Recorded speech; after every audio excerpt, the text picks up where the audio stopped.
What's up, nerds? Welcome back to another episode of Kanode Knows, brought to you by DIGBMX. This week on the show, we got Johnny Raekes. And Johnny is one of the best bike riders in the world right now. He's pushing the envelope of what's possible with all of his tech trickery. And he's on the pro team for Fiend BMX. He rides for Vans. And who else does he ride for? We kind of get into it in the podcast. Oh, he just got on Odyssey, and we go over his Welcome to Odyssey Pro part. Johnny's an amazing human being on top of just being amazing at riding bikes. He's really good at Kendama, and he's a smart cookie. He's a really fun dude to talk to, and I enjoyed this episode very much. I hope you guys do too. But before we get into it, I got a couple of asks. Smash that like button, hit subscribe, and hit the bell for notifications. Share the show with a friend. If you share the show with one friend, we'll grow, and then we can all be millionaires by next week, probably. If you're listening, please leave a 5-star review on Apple Podcasts. And one more ask is go to rawlife.com and get your green superfoods, which will make you healthy like Johnny. And you'll get 15% off by using the promo code Kanode. And that's it. So let's get into it. Johnny Raekes. Hello, Johnny Raekes. Raekes? Bobby Kanode. Raekes. Raekes. You got it right. Where's that from? Raekes. I have no idea. That's a good question. I should probably figure that out. 23andMe. Like Kanode is also a weird one. You know where you're from? I learned once that I'm FIGS, F-I-G-S, French, Irish, German, Scottish. And then I told my mom that a year ago, and she was like, that's wrong. I was like, well, whatever. I'm just a white mutt, whatever. Interesting. Raekes sounds interesting. I'm curious. Let's do a little 23andMe after the pod. Word. Yeah, it's an interesting one. Not many people know how to say it, so props for actually knowing how to say it. It's pretty Johnny cool. Raekes. And I saw your email has John in it. Do you go by John sometimes? Not really. That's my legal name, but I'm a junior. My dad's name is also John, so just straight up John, not Jonathan? Nope, just John. Nice. But yeah, to differentiate between me and my dad, I've always just called me Johnny, and it just stuck. That makes sense. That's dope. Maybe one day I'll take on John. That's how I feel about Bob. I'll eventually when I get older, I'll be Bob. When I was I was 10 and I was in school, and because my real name's Robert, and I told my teacher, it's Bobby now, just out of nowhere. And then it's stuck for the rest of my life. And someday I'll go back to being Robert or Bob, old man Bob or Robert. Anyway, hello, Robert. Hello, John. Howdy. So you just dropped this Odyssey video, and it's incredibly impressive. It's like every single clip is you got to rewind it and watch it twice. Maybe that's why it had 10,000 views in one day, which is fantastic. And it's a welcome to pro, dude. Congratulations. Yes, sir. Thank you. It was a lot of fun to work on the project, and that's always my goal, is to make sure you have to rewatch it. If you can understand it fully in the first time you're watching it, I feel like I failed as a writer. So it's cool to hear. That's a crazy good goal, dude. I mean, let's see. Well, I think we should watch it together in a bit, but just tell me how it came about. Is this, sorry for not knowing shit, but were you on Odyssey prior to this, or are you joining Odyssey and this just straight to pro?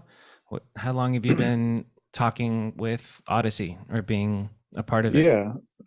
So it's pretty interesting. A couple months ago, I just wanted to escape the Washington weather. And so I got a royalty check from these Kendama sales. And so I immediately just bought a flight out to Austin.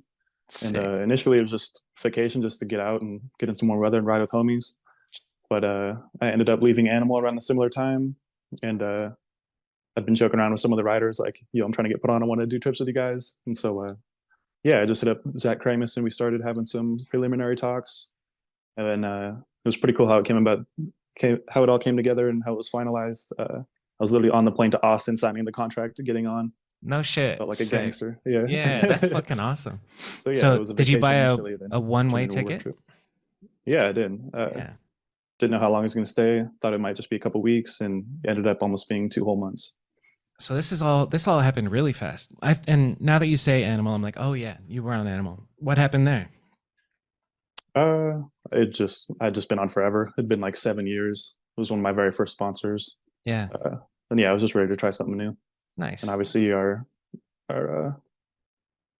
our window of opportunity to make money in BMX is very small, and so Yeah. I was just trying to capitalize on what I could at the time and just try to bank on myself. And I'm glad this came together. It was a big That's upgrade. that's really smart of you, man. It did your smarts come when you got the glasses, or is it In that case, I should be a genius by 12, and I've been pretty dumb my whole life, so I don't think so. I don't know. It seems like you're pretty smart, man. You know what's good for health, I think, and I don't know. You're incredibly like kinetically gifted. Kinetic intelligence is a thing. You tell your body to do something, and then you can do double crank flips and all the shit that you. So wild. Just I filmed you in person once doing a double crank flip, and it doesn't even seem real. It's just and it's done. It's like it's like watching a video game, watching you ride. It's incredible. That's cool to hear. Yeah, do you remember me trying to get you on Sabrosa? Yeah, do you remember that Back I in the was day? on for like a month? No, I Did you don't ever hear remember about that? shit. Tell me, That's tell me, funny. tell me. So yeah, I think obviously we ran into each other. I think you guys were doing a little shop stop or something, and Mm-hmm. we ended up kicking it. And I was riding with the whole squad. And what was the deal? I think I had just left Stranger, and I believe Sabrosa put me on for a short while. They sent me a bike and sent me a rail, and everything was going good. But then I got a text from JJ Palmier, who was asking me if I wanted to be a part of Fiend. And obviously I felt terrible, but there's no way I could say no to that. Those were Yeah, the no dudes who shot. inspired my every move as a child. So For real. I had to say yes to that one. I remember not being mad at all. I was like, good for you, dude. Fiend is the shit. I'm Hell stoked. yeah. And now it's shit. That's been a long time ago. That was, 7 or 8, 9 years ago. I don't. Yeah, somewhere around there. 7, 8. It's all kind of a blur. What was that like? So you got the text from JJ. I want to know like your first, because Fiend is, it's Garrett Reynolds and Tony Ennis and Ty Morrow, and it's like, had you known them prior to getting on, and what was it like? Did they make you like come kick it and see if you mesh with the crew? What was your first experience with getting on Fiend like? We'll get back to the Odyssey video, but I want to know about the Fiend. It was pretty surreal. Those dudes were my biggest inspiration with riding growing up. I remember literally the first video I ever saw on the internet of BMX was, I think, Garrett's props bio. So Yes, obviously to get damn. that call was pretty inspiring. And there's even moments where I was like first riding with my homie and we are filming clips for the first time. And Yeah, we're like, yo, pretend like Garrett and Tony are watching. And I was yeah. like, oh yeah, all right. Yeah, I'm gonna try it now. So it's super funny, but it all came full circle. It's pretty surreal. But yeah, I think initially they were doing some kind of bike giveaway. You had to post like your best clips or something, and I was just going hard trying to win a free bike from them at the time. And I think they just caught on and were like, yo, I want to hook this kid up eventually. And yeah, they just started flowing me a bike. And I think the first time I ever met Garrett or any of the Fiend dudes, I was out in Huntington Beach kicking it with Sauce the Boss, Sauce the one boss. of, one of the best dudes out there. For real. But yeah, I ended up staying with Sauce for like a whole summer to film a video. And during that summer, I was bouncing around between Garrett's and SD and Sauce in Huntington Beach. And that was Yes. my first exposure to meeting them. That was the trip where you did Smith nose bonk double bar. Yeah. Yeah. That video is nuts. So Thank you. yeah, It's one of my favorites still. what's it like kicking it and being on a trip with the Fiend guys? And you find yourself riding at the same kind of like you're up there with them doing crazy shit. And yeah, what's it like being on a Fiend trip? Uh, it's amazing. Obviously, that's a standard I've always tried to live up to. It's always the ceiling I was trying to break through was always what I wanted to strive for. So to be Yeah. on a team with them, super validating. And yeah, it pushes me like no other. And I love riding with those dudes. I love seeing the way their minds work. Riding with people like Colin, who's just unbelievably technical. It's Yeah. super inspiring to me. Obviously, seeing Garrett and Tony do their thing is beyond inspirational. So Magic. That's the yeah, it's really cool top to of be the a part of. game. I take the shit really seriously. Yeah, you're on the '96 Chicago Bulls or the '90, whatever the best year is of the Bulls, man. Yeah, It's the dream team. and it's filming for Fiend clips is like nothing else. The kind of standard I hold myself to is super high, and so it really brings out the best of you, which is really cool. It can That's also what's drive me up. crazy because my standards are way too high, but Yeah, sometimes it produces good shit. I think I've seen it in person in Arizona behind a building. It was a rail to ledge setup, and you were working for a clip for I don't know, maybe over an hour at least, and you ended up getting it, and it was fire. Do you remember the clip? It was like I want to say it was Predator to backwards Smith cab Something like that. I'm surprised you remember. You say you got a shitty memory. You're on point now. Is that right? Yeah, that was Predator perfect. Yeah. to 180 Smith and then cab out. Shit. Yeah, that's funny. You Well, remember that? That was a cool trip. I get little spurts, dude. I can't remember Sure. shit, but I have little eensy beensy moments. I'm the same way. Terrible memory, but the things I do remember, I'm pretty sure. Yeah, dude, I heard something the other day about like if you want to remember something, you learn it and then or experience it and then have an adrenaline spike afterwards and your brain triggers memory. And I was like, that's interesting. Hmm. So like if you're studying for a test and you memorize a bunch of shit and then you go jump in a freezing cold pool, your brain will like preserve that information more than if you didn't do that. And I'm like, oh, that's a neat little life hack. Very interesting. I got to start trying it. Yeah, I guess cold plunge is a topic that leads into health. And what's I know that you were vegan for a bit. You might still be vegan. What do you do to? How old are you? And how's your health? And what do you do to maintain your health? I'm 23 years old. You And I'd say young I'm in the buck! best. Holy shit! Yeah. You're younger than I thought. uh, but yeah, I've been taking my health a lot more seriously the past like 3 months, I'd say. I started going to the gym pretty consistently. Beforehand, I would just like, I don't know, be conscious about what I eat and do yoga and all kinds of breath work and cold exposure and shit like that. But Sick. yeah, lately I've been lifting weights and trying to get my body prepared to take damage in the streets. Which Yeah, is dude. essential for what we do. I think it's like most people realize in their late 20s, they're like, oh, yeah, I should probably take care of my body, but it's good that you're ahead of the curve with that. That's great. What kind of lifting are you doing? Just random shit. I don't know, picking different muscle groups every day and trying to get after it. I got a homie who's like a professional soccer player out here. He's one of my Nice. few friends from high school that I'm still in contact with. And yeah, he pretty much just started showing me the ropes on how to lift and shit. And we've been getting after it Sick. ever since the past few months. Hell yeah. Good for you, man. Yeah, it's Have a lot you of fun. noticed in the 3 months? I remember when I first hit the gym and started deadlifting consistently, my bunny hop went like a foot higher. I was like, holy shit. Like, I don't know if that Damn. applies to you because you can already pretty much hop as high as possible. But have you noticed it affecting your ability on the bike, the working out?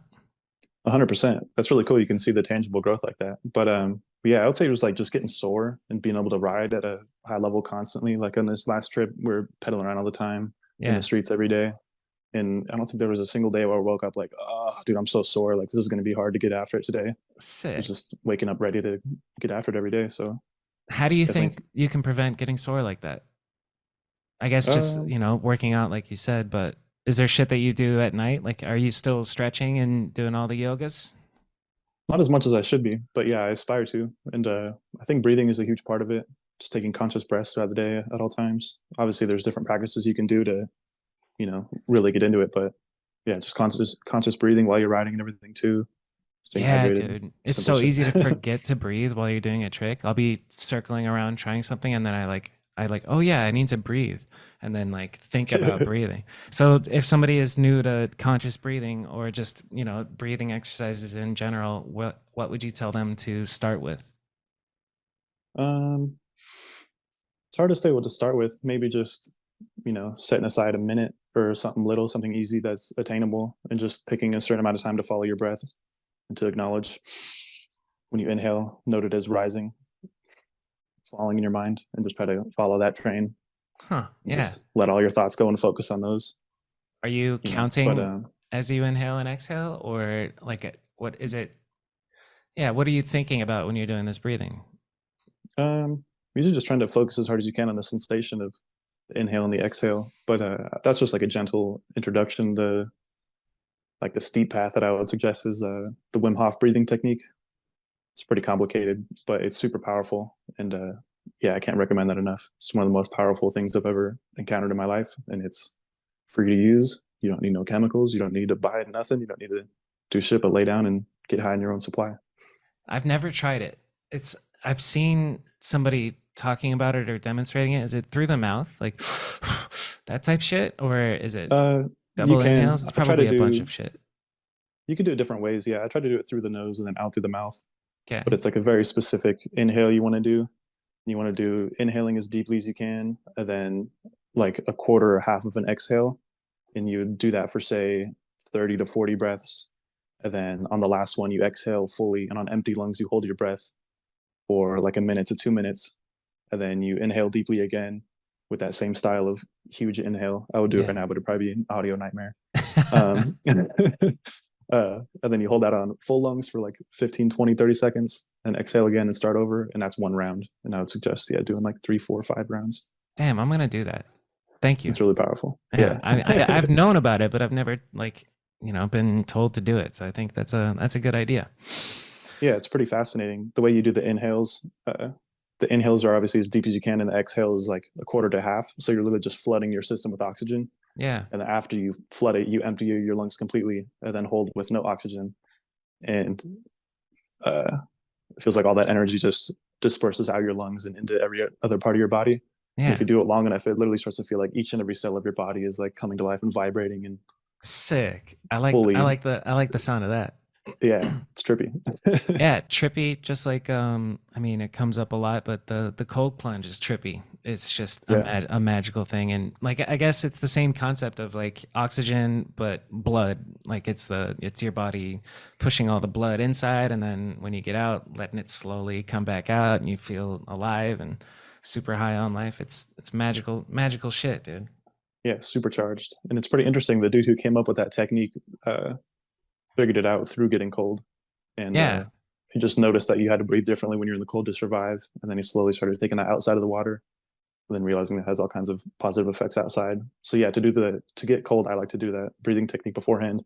Yeah, it prepares your body for the cold way better than anything else I can think of. For real. And it's kind of tragic, his story. Like, Wim Hof's story a bit? Yeah. From my understanding, his wife died, and he just needed to go feel something, so he went and jumped in freezing cold water, and that was the beginning of his journey. Is that right?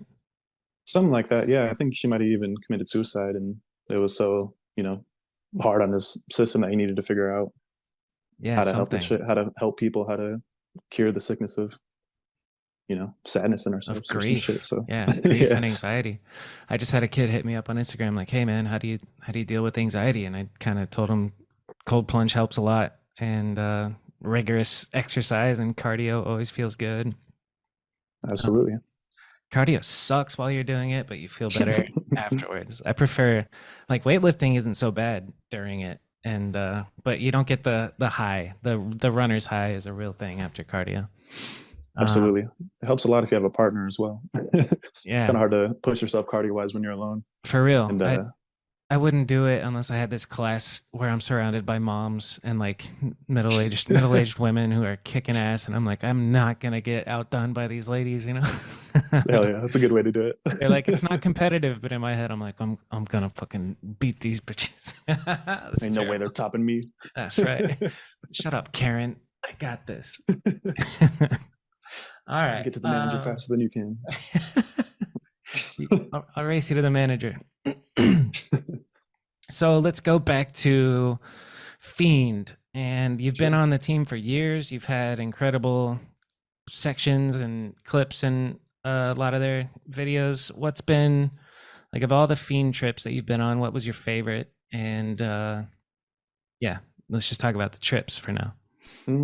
First two that come to mind are international ones. We went to Barcelona in, I want to say 2018, 2019. And then we just went to France recently as well. We went to Paris and Lyon. Yeah, the Lyon video was so good. Hell yeah. I love that. But yeah, international travel is unlike anything else, especially when you got a cool group of homies and have a bunch of people out there just getting after it every day in the streets. Who showed you guys around when you were in France? There was a few different people. I honestly can't remember. And I don't know. It's cool being on trips with Garrett. He's the type of guy who, even if people are trying to show him spots, he'd rather just go out and find it himself. Nice. So yeah, there's times on trips where we've gotten done riding and he'll drop us off at like 11 at the crib, and then we'll just go out and drive all night and find a ton of spots. And the next day he's like, all right, I found all this shit, and there's a whole list of spots. Damn, Garrett, that's sick. Incredible.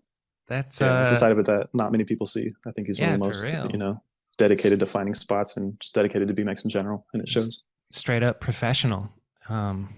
What's it like? Is he the what's it? He owns Fiend, yes, and yeah, I believe he's a co-owner. Acting team manager, yes. I don't know. Pretty much. Yeah, just kind of does it all. Yeah, I don't know if there's any one person that has, that title or anything, but yeah, him and Tony are the ones dealing with the team. He's just keeping it like the feel of a group of homies, which is super sick. And so that's why I was bringing up earlier, like, do you click with the crew? You know, like that's more important than if you're really good. Can you kick it with all the guys on a trip? It sounds like Yeah, you can. yeah. So I have a lot of fun with them, but I think it was definitely hard on them in the beginning because when they first got introduced to me, I was probably like 16, 17. Like I didn't know how to talk to people, especially like older men who Yeah, I for real. admire and respect. And I Yeah, was just quiet in general, don't have much to say. yeah. So I think it was hard on them because they probably didn't, they just like couldn't There's pick my brains enough to figure out what's going on. But yeah, there's like who's this yeah, awkward quiet kid who can do all the tricks? I don't know. Let's go find a spot, let him go. But don't know what else to just do with point this kid. just point the camera at him, man. He does it. He does some good shit, and then he plays with this kendama. Um, yeah, I can relate. The being young and being on a trip with the older dudes is intimidating. And then I remember my first trip to the OSS house when I was like 20. I still felt 18 or 17 in my head, and I was real quiet and so awkward. And Adam actually called me out on it, like, Kanode, will you fucking talk? Get off your phone. And I'm like, I'm so scared. I'm so scared. I'm so scared. But yeah, I don't think it took long for me to break out of my shell, but it That's was dope. definitely probably hard on them in the beginning. It's It's kind of fun. wild to think about being 16 years old and getting hooked up and being on Fiend and going with your heroes around the world or just even on a local trip is kind of crazy. Yeah. Yeah, it's So pretty surreal. international trips is your favorite. Those are good. How about a specific moment, a clip that you had to work for that you were stoked on that like comes to mind immediately? What's the the best shit that you've what's your favorite clip that you've gotten for Fiend so far? Hmm. To be honest, I'd say like probably 80% of the stuff I film for Fiend is still on Tony's computer. Uh, we're sitting on stuff that's at least 4 or 5 years old at this point, I'm so and excited for that. I heard that there's I a honestly Fiend can't video even. coming out. Maybe, who knows? Yeah, maybe. Might have to wait another 3 years. No, I'm just playing. Um, but yeah, Hi, it's hard to Tony. say. Most of it is all stuff that is yet to be put out. But I don't know. There's one that comes to mind, I guess, and it's just Spain footage. Probably, I just love the atmosphere of Europe footage. And Yeah. there was one spot or one clip where I did like a rail that went down flat and down again, and then went down flat, and then did double bar spin down like Oh an eight yeah. stair to flat. Yeah. And I remember that clip. I don't know. It's the first thing that comes to mind. Just super cool being in Spain. There's like little kids all around the spot yelling, and there's crowds of people out watching. We had like Simone showing around us that day, and Sick. I don't know. It's just such a cool time. We love Simone. Absolutely. And yeah, I remember that clip specifically. That's an incredible clip. Dude, I don't understand how you do the double bars. How early were you learning double bar spins? Because it seems like you've just been this good forever. But like what was your like early years of riding? Like you said that you watched Garrett's props bio and you wanted to learn all that shit. And then what happens? You go out to the skate park. Are you in Washington State growing up? And yeah, how did you get good at bikes? What's your general young story? Yeah. I grew up in Kennewick, Washington. It's just a little town with not much going on at all, not many spots, a couple skate parks, but I didn't start going to those until I was already starting to do tricks more.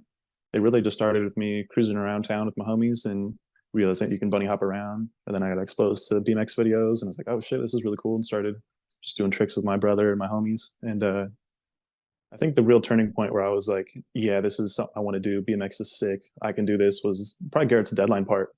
I think that was like 2012. So I was probably like 13 or some shit. Yeah. And yeah, I don't know. I remember locking myself away and downstairs and watching that for the first time. And then me just being like, oh my God, I can do this. And just ran out of the house and just started grinding for tricks. And so, Hell yeah. yeah, I think I've always followed the blueprint of just innovative, technical, progressive riding. I always looked up to that and I always, saw that as the blueprint and tried to copy it. Well, you're And creating the blueprint now. Like some of the shit you're doing is thank definitely you. pushing the limit. It's fucking awesome. I'm What always was trying to, what was some of the first early tricks that you learned? Like what came first? um, the typical ones, 180s. And then I was always attracted to bar spins. I think it probably shows, but yeah, bar spins, silly shit like no handers and 360s. But I found an old clip a while ago, which is pretty funny. You brought up double bars, and there's this like little bleacher set up in the grass right next to the school where I was from. And this is filmed on like some shitty old like VHS camera. Yeah. And yeah, I hopped on that thing and did like the sketchiest double bar and did the craziest landing. But you yeah, did a double bar at like 13 years old? No, not 13. I was probably like 14, 15. But it's hilarious. Still. Like it's cool to watch that shit back and like, oh wow, I was really doing double bars at the time. Yeah, that's unreal. And it's just one of those tricks I always wanted to get good at. I always thought it was super cool. And always wanted to be like the double bar guy. But I think I turned into more of like the crank flip guy or some shit at this point. Nah, you're not in a box, dude. Everybody knows you can do pretty much anything. You're at that level where I've said this before, but like riders learn all the tricks, but then you get to become like an artist and choose what trick to do on what spot. Like you can do pretty much everything, but it's like now it's to the point where you get to see a spot and like use your talent to like use the spot and throw in a couple tricks and push the envelope of like what's possible and technical, and it's fucking sick to watch, man. I love it. Love your riding. Thank you. Have been a big fan since you were 16, so I guess it's been 7-8 years now at this point. That's cool to hear. And yeah, I think everyone has their own little lane in riding, what they're naturally good at. And I think that's just like my riding kind of shows how my mind works. I'm always trying to think of the most complex puzzle I can solve. Sick. And it kind of shows in the technical riding I do. What's the latest challenge that you've had, or like challenge that you've imposed on yourself to learn? Because I imagine you stay progressing. What's the latest trick that you got dialed in or learned better? What was the last thing that you were like, I want to learn this? I was just messing around on the fly rail today, and I've just been trying to learn crank arm grinds pretty much. And I was just hanging out with Trent Lutsky, who's super good at the tooth crank 180. So good, yeah. So I've been doing that one a lot, and I was trying to do tooth crank 180 fakie crook Indian.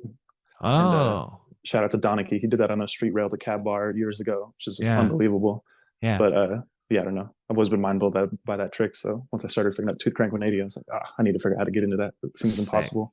Did you land one yet? In terms of, not with the cab bar, but yeah, did the crook and then cabbed out. Sick. Good But in terms of like clip things that I've filmed, definitely that 180 Smith nose cab bar spin in the little Odyssey video that just came out. Yes. That was one that was extremely difficult. That probably took me the longest.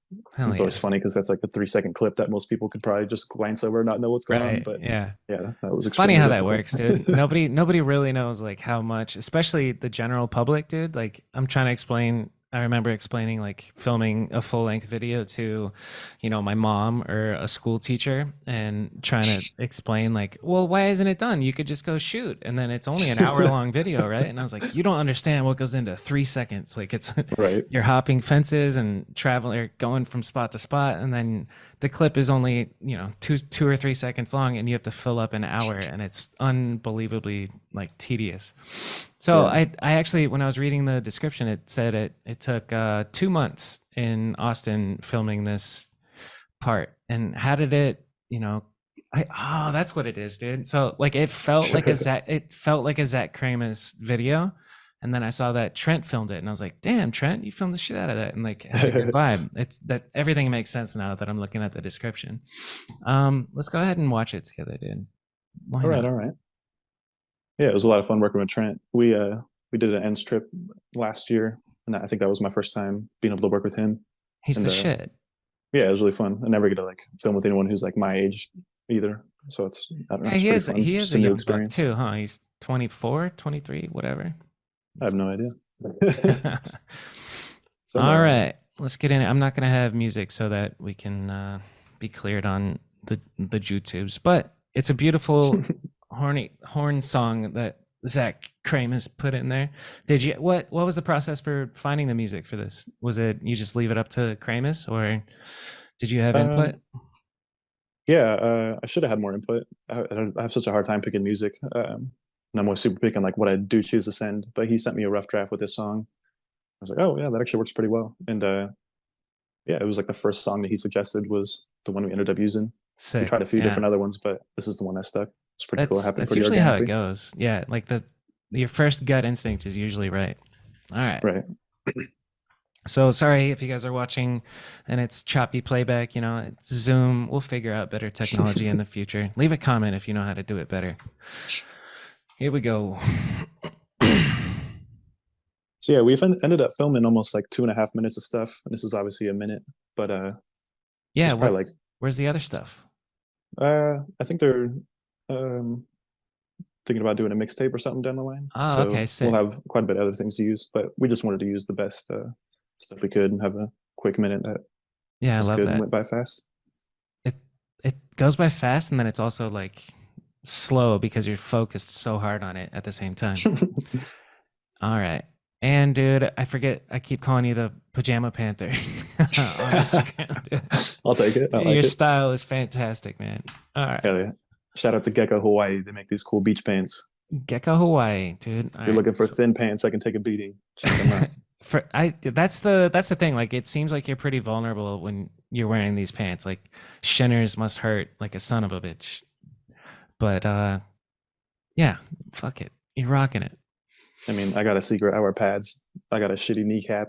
I'm afraid it's gonna explode in half one of these days. It's already got chunks taken out of it. It's That's inevitable smart. that one day it's gonna shatter, but I try to protect it. I think it's smart to wear pads. I low key don't tell anybody, but I also wear pads, and I'm starting to wear a helmet too. Shit, I'm Good getting option. Good option. Smart yeah. guy. Low key, my girlfriend got hit by a car when she was riding Oh a my bike god. when she was younger, and so she's traumatized. And she's like, "Please wear a helmet." And then I started to argue it. I was like, I'm not gonna wear a helmet. I never have, and blah blah blah." And the more I was arguing, I was like, "There's really no like solid argument against wearing a helmet. It's just like Yeah. put it on." It My is hard only to argue. excuse was like my head is huge and legit, no helmet fits me, but I found one that fits, and we got to start rocking it. Anyway, There you go. back to you and your pants doing this wall ride to bar spin to X up ride to 180 crank flip, dude. What the fuck? Oh, it's a lot. All right. This was my first switch up I ever filmed in the streets. I've always been pretty bad at switch ups, but it feels pretty damn good to be able to actually film it in the streets. That was fire. And it's what a crazy setup. That's like not a light rail to be going up. How many stairs? 1, 2, 3, 4, 5, 6, 7, 8, 9, 10, 11, 12. Yeah, you're going up like a 16 stair rail. It works pretty well. There's a good run up. Dude, And I Trent mean, filmed typically, that really well. Go on. yeah, he did. Yeah. I don't know. Typically, I don't like to film tricks that people have seen before. Obviously, there's been a million pegs, switch whips, and pegs down whips and shit, but it just felt good to me because I never actually filmed in the streets before. Yeah, hell yeah. You Break my gotta code. break your code. You're like, I pretty much only do NBDs, but I'll let it slide for this 16 stair up rail to opposite tail. That's the goal. Your standards are that high to where this is a clip that you're not that stoked on. That's funny. Oh man. And there it is. Wait. No, is that the one that you were talking about? No, what did I'm we not just sure. talk about? 180 Smith cab nose. Oh yeah, 180 Smith nose cab bar Mhm. is the one you were talking about. Yeah, I've been How trying long did that this one. take? This is pretty tech. This happened really quickly, actually. I love the Smith Nose 180 bar. That's one of my favorite ledge tricks to do in general. And I've been trying to find a spot to do the fakie manual, and this one was just high enough to where it plopped you right in position and That's happened way quicker than I thought it was going to, that's what's up. which is always refreshing because a lot of the tricks I try take way too long. Right. Yeah.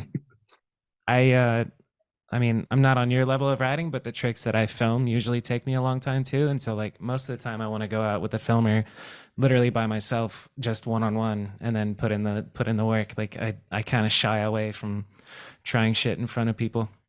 But Yeah, I'm the same it's way. I it's feel like I'm a headache to film. yeah, I'm constantly like, I'm sorry, I'm taking so long, But then like knowing it from the other side of being the filmer and having a rider apologize, I'm like, dude, shut up. You're fine. You don't need to say sorry. Like just keep Right. going. You got this. It's a mind fuck either way. So that's a great clip. This one was super Shoosh. fun. I Yeah. love sea ledges in general. Yeah. What a combo. It's kind of you've been practicing your skate park, I know. Your local has a sea ledge just like this, huh? Pretty similar, yeah. Yeah. Boom, dude. I love the nose 180 bars. It's always a fun one. They look amazing and very difficult. Well, you make them look easy, but oof. That one was super satisfying. I had to do it twice. We initially filmed it at night the day before, and it ended up being too dark. So I had to go back the next morning, and it was the day of the deadline where we had to submit all this footage to Odyssey. And so Damn. I had the early mission trying to recreate this one. That And sucks that it didn't work out with the nighttime footage. It's too dark. this one looked better anyway. It's all good. I did it cleaner this time. But I always Love these 180 bar crook combinations. It's always hard Yeah. trying to find one of these that Garrett hasn't already done. It's always fun trying to play with the trick and be like, I I don't know, think he's this probably done this might before, be, but he might not put it up. yeah, maybe I haven't seen this trick ever. And it's like a nollie to over pegs Yeah, and then cab opposite bar spinning the wrong way for that. So good, dude. I love it. thanks. Shout And out to then Julian Artiega. Back in the day, he did like a crook nollie to feeble 180 on an out rail type setup. And okay, that shit always yeah. blew my mind. So I don't know. It's a little easier to do crook nollie pegs. And yeah, eventually I figured out how to do a fakie. That's I dope. turned into that. It's something it's subtle because like when you watch the video, you know, you're just going through it full speed. You don't really realize like it's a nollie. Maybe you do. You gotta have a keen eye. Your writing is so tech that you can just watch the clips over and over again. I think I already told you that. Anyway, I know I so we almost feel got bad bar sometimes. I spin, feel like crook. I'm a hard person to appreciate if you're like a casual BMX watcher. Probably Yeah, doesn't like the layman translate, is but just like, oh, neat. He did a trick and then a rail. You know, like they don't right. appreciate. I feel that way with skateboarding. Like I feel ignorant seeing some super tech skating, and I'm just like, yeah, it looks kind of all the same to me, but like, you know, people know. So, did you have to work for this one? Oh God. yeah, this one took me quite a long time, and this is one of those of an example where my standards are just super high. I don't think I've ever seen anyone do bar switch crook in the streets before, and yeah, I ended up doing like bar switch crook 180 a ton of times.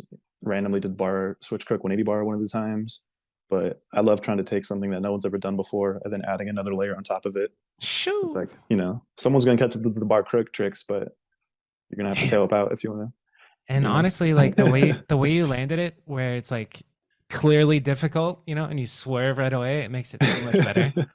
Like you landing it like this makes it so much better than if you like landed, you know, textbook perfectly without the swerve. Like, right. oh, it's so good, dude. But yeah, That that was a is, satisfying one. Just doing the bar switch crook is super scary, and you can tell I did it on like the very last chunk of the rail, so I didn't get in it and then slip out. So it yeah. was like immediately as soon as I felt the pegs on it, starting the tail whip. Sheesh. Can't even relate in the least bit. Never even done a switch crook. Okay, here it is. This is the one.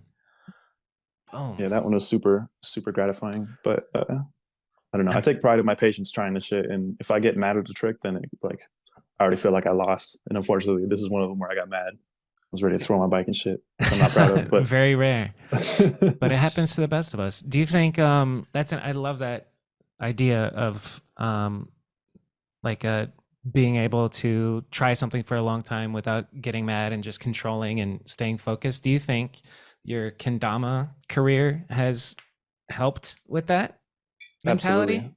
yeah. I mean, it's easy to get mad at your bike. I mean, you're on this metal object, you're flying through space doing crazy shit, and it hurts, and it's full of fear and pain. So Yeah. yeah, it's easy to get mad at it, and it's like this is my job. So yeah, obviously it's like, oh, I gotta earn my paycheck. I gotta do this crazy shit that I don't want to do. This is so hard. But then but yeah, it's like how are you gonna get mad at a piece of wood? yeah. You know, and I'm the same way. I love doing the hardest possible thing I could try, and then Yep. landing it back into like a super hard stall balance, kind of trick. Yeah. And yeah, you look like a fucking dork if you're throwing a kendama getting all pissed off, and it just like it translates. Yeah, little I, baby throwing a tantrum. Fuck this that's piece of wood. that's part of the kendama like allure, I think, is just how frustrating it is. It looks fun when you see somebody doing it really well and then you try it and you can't even get it on the stick once and you're like you got to start practicing breathing and just patience and doing the Right. same thing over and over again and getting it dialed. Like learning kendama was very fun and pretty rewarding part of the old life. I don't do it that much anymore, but that's dope. So tell me about this. Why is this hard? I mean, that's like a sounds stupid question, but explain, you know, why this is a difficult trick. Yeah. So the nollie half cab bar in general is just like super difficult, and I believe I was one of the first people to ever do that one as well. I want to say I was the first, but I don't know. Somebody might have done it first before me.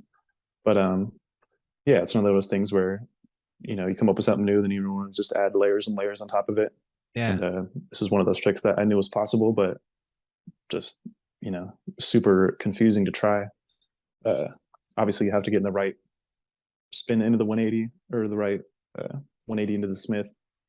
As soon as you're in it, you have to spot your front wheel and be like turning your wheel at the same time to make sure you get the nollie cab. and Yikes. then Yeah. somehow you have to like pop off of the nollie to get space for the bars while still spinning all the way around to land properly. And it's just super confusing because you feel like you're throwing your bar spin and you have no time in the air at all. Feels like there's Yeah. no pop at all. You Yeah. kind of just have to throw it before you know if you're in the right spot or not, which is never a good feeling. It always feels like you're going to die. But Yeah, you're not really like you're using the momentum from the 180 into the Smith. It feels like, or like from the pulling up, you're just using that momentum. There's no extra pop from like going into the nose bonk, and then you're right. It's just falling off of the ledge and throwing the bars. So you said that took like 3 hours. not 3 hours, no, but it was probably at least an hour, yeah. But yeah, I Worth don't it. know. The one just got me pissed off. I hate it. It irks me to this day that I got mad at it, but whatever. That's what happens when you try new shit. It happens. How's this man's doing, Jared Duncan? Jared? I think Yeah, he's doing great. He's still shredding. He can do every trick in the world on the fly out. It's pretty fun riding house park with him. he has such a unique style, dude. I love watching him ride. Absolutely. And who else is here in the background? Bunch of boys. I don't know. Matt Nordstrom pulled up at one point. Had a bunch of Austin locals. All Sick. kinds of people were coming through. Hard to remember. There's always a fun squad when we're out pedaling downtown out there. This is a lot. Yeah, this was a confusing one. I initially was just playing with like 180 Smith cab bar to manual. And then I was like, oh man, I think I can land an X up. I think I got to try that shit. And then That makes sense if you're messing up and you're landing in manual, but you have time to set it down. Okay, that's sick. And then how do you decide what trick to do out of the X up ride? Initially, I did a 360, and then I was just looking back like, I got a tail up out of it. I have to. And yeah, that was a really weird one because I never tried an X up whip off of a drop before. And obviously, it's not like a big drop or anything, but it's just a weird trick. And I'm not used to having time when I do it. It's usually like, you unlock the X up and spin it immediately as quick as you can. Yeah. And it's just weird having a drop, and it was slightly downhill. So yeah, it's just a confusing one. That one took a minute. Fucking impressive, man. And you can tell the whip is like on a weird axis as well. It doesn't look like a normal tail whip. Tell me the story behind this clip. I think this is at 5-hip. Yeah, I don't know. One of the first days we were there. Fighting stance. You want these hands, bro? Mm-hmm. Yeah. Speaking of which, I've been doing mixed martial arts with my older brother for almost like 3 years now. Sick. He converted his garage into a little dojo, and we're in there every weekend doing drills. We're doing jiu-jitsu. We're doing wrestling. We're doing Muay Thai, MMA. Sick. All that shit. Good for you, man. Yeah, You're doing everything. Kendama, jiu-jitsu, and BMX are all extremely difficult disciplines to get good at. You said you've been doing MMA for 3 years? Around then, yeah. And it's really just been us training together. Obviously, we're not like doing super high level shit, but we're, we take it seriously. We study fights all the time, and yeah, we're in there taking it seriously. You said it's you and your brother? Yeah, it's pretty cool. We're pretty much just teaching each other. Are you the older brother or the younger brother? I'm the youngest. And yeah, he's probably like 3-4 years older than me. How many siblings you got? I got 2. Nice. 2 older brothers. What's it like being the youngest out of the squad? And what do they do? Are they looking at you like, man, Johnny's better than us at everything? Little whiz kid. No. I'm just kidding. I don't know. Being the fucking thing everyone takes their anger out on. Just being bullied constantly as a child. Yeah, absolutely. And that's probably why I was so quiet as a kid. And the first time I was around Garrett Unlimited, just like didn't know how to talk in general. Yeah. But yeah, it's definitely driven me a lot to really become something in life. That's dope. It's interesting. Just kidding. Fuck you. No, you one bully, of my brothers was you bully bros. Yeah, the one I train MMA with is probably my best friend. That's awesome. And that training together really changes our relationship a lot. And it's cool to be in the gym pounding on the person that bullied you your entire life. Yes, and for we real. do it with love and respect. We're in there just getting better, sharpening our tools. And That's great. Yeah, it's a funny kind of full circle healing when I'm on his back and he Yeah, can't for get up real. or some shit. He's exhausted or something. You're getting flashbacks to like being 5 years old and getting beat up unofficially, and now you're taking your revenge out. Hilarious. No, That's it's all awesome. fun in there. But I don't know. It's fun to see how the styles clash. He's a little bit taller. He's a little bit thinner. But he's real lean. And I don't know. Our fighting styles are different. He's got super strong hands, really good kicks. He's real good off his back with his chokes. But I would say I probably have the better gas tank. That's probably like my only real advantage. Yeah. And those hands. And you got the hands, dude. Yeah. It's the and interesting the thing about core strength from jiu-jitsu. BMX. Oh yeah, that makes sense. Core strength from BMX and just being Yeah, out there. That what I was gonna say is the interesting thing about jujitsu is you could be a tiny, scrawny dude, and as long as you know the moves, like you can take down a big guy with that. You know, it's all just knowing the moves, knowing what's happening. I That's one yeah, thing that I'd absolutely. like to get into, but haven't taken the time to get started with jujitsu. Yeah, I'd highly suggest it. I think martial arts are super important for everyone to try, regardless of who you are. But Yeah, just no kind of it's a different kind of discipline, and it's so primal. Like it feels so right when you're learn how to defend yourself, and when you sync up a choke on somebody and they can't get out. I It's, believe that. a Yeah, special kind of human feeling that you can't get any other way. for real. Primal. It's kind of like, I don't know, it probably taps into the same things as like cooking. Like cooking feels primal, or sitting by a Hmm. fire feels like you're tapping into like your ancestral shit. And so I'm sure like combat is definitely ingrained in our DNA. Um, 100%. I had a question. It was gonna be, it was, oh, were you ever in fights in school? Like, yeah, were you ever in a fight um, just growing up? Not a lot. No, the only real one I would say I had was probably at the skate park one time. It was pretty funny. I was a teenager for sure, and there was just this drunk dude at the park who was messing with everyone all night. And eventually, I don't know. One of us was like, "Get out of here, you fucking lurker!" He's like, "I'm not a lurker," and goes and grabs his bike and like, throws it in our direction and hits me. So like, whatever, someone's got to do it. Yeah. I run over and I throw a punch. I'm pretty sure I land one. He lands one. I land another, and then he kind of like turns his back a little bit and like stumbles down a bank and tries to run away. And one of my big homies starts chasing after him and chases him up a bank and like gets an arm around his waist. And as he's getting his waist, he's almost like tripping. So he turns that into like a suplex and straight up like Damn. belly to back suplexes this dude in his head and like knocks him unconscious on the skate Oh park floor. shit. Shouldn't have It's fucking fucked with the wild. boys, dude. Yeah. Fuck There's around and find always out. some characters at skate parks like late at night, especially sketchy areas, like a just drunk dude comes in and starts talking shit. There's so many skate park fight clips that I've seen online. Yeah. Well, You always get some weird characters. And you've yeah, been tip for in, everyone: don't ever fight anyone when they got six friends right next to them. yeah, 100%. Bad option. I suppose the dude was pretty wasted and didn't really consider his No, odds. it Just was pretty bad too. As soon as that happened, we're all like, all right, well, we need to leave. And we're all yeah. packing our shit up. And this dude comes the life again and is walking over and still talking shit. And one of his friends who was there initially with him hanging out was like trying to restrain him. And Yeah, like, then dude, the dude stop keeps it. talking shit. And then I remember it's like the most hilarious cartoonish slow motion punch ever. This dude's like, I got a sleeper right here. They keep going back and forth. And all of a sudden it's just the slowest overhand right you've ever seen in your life. And it just connects so perfectly and puts him out again. It's Shit. unbelievable. Bad night for that guy. Yeah, I dude. hope he's doing okay. Being wasted will do that to you. We had during filming Lightworks, there was a we were filming at a spot that was like out back of a sports bar, and it was 2 in the morning or 1 in the morning, whatever.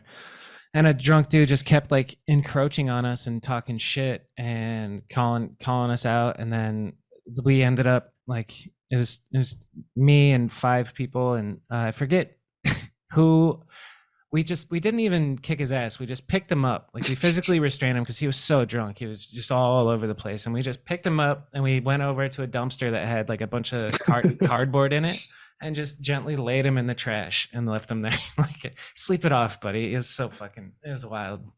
That's respectable. Good Yeah. job. That's It's, funny. somebody was carrying him and I went over because like you could, if you throw somebody in an empty dumpster you could fuck them up. So I went over and made sure that it was like safe, because it's a weird balance of like, okay, fuck this guy, but also we don't need to like severely hurt him. So 100%. we put him in a dumpster, and then I'm sure he woke up the next morning like, wait, was I in a dumpster last night, dude? But yeah, I think that'd teach you a lesson. for real.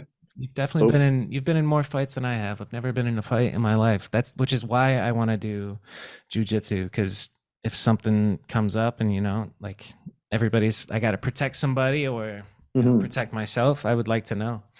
Um, Yeah, I think it's vital to know, especially just everyday scenarios. You're out with a girl, you're on a date, and yeah, you never know what's going to pop off. And if you've never been in that scenario, you're going to have a slight little bit of fear or some shit in that. And 100%. that can be detrimental. I have And no just knowing idea that you know what how to my fight defend or flight will yourself, be. or yeah, and you hone that in the gym when you're training. So it's really cool and it's really powerful to know that you can defend your loved ones, you can defend yourself. Yeah. You can, put it on someone if you need to, or obviously I can defend myself and just, get someone on the ground and put them in a position where they can't get up. That's so dope. Then what are you gonna do?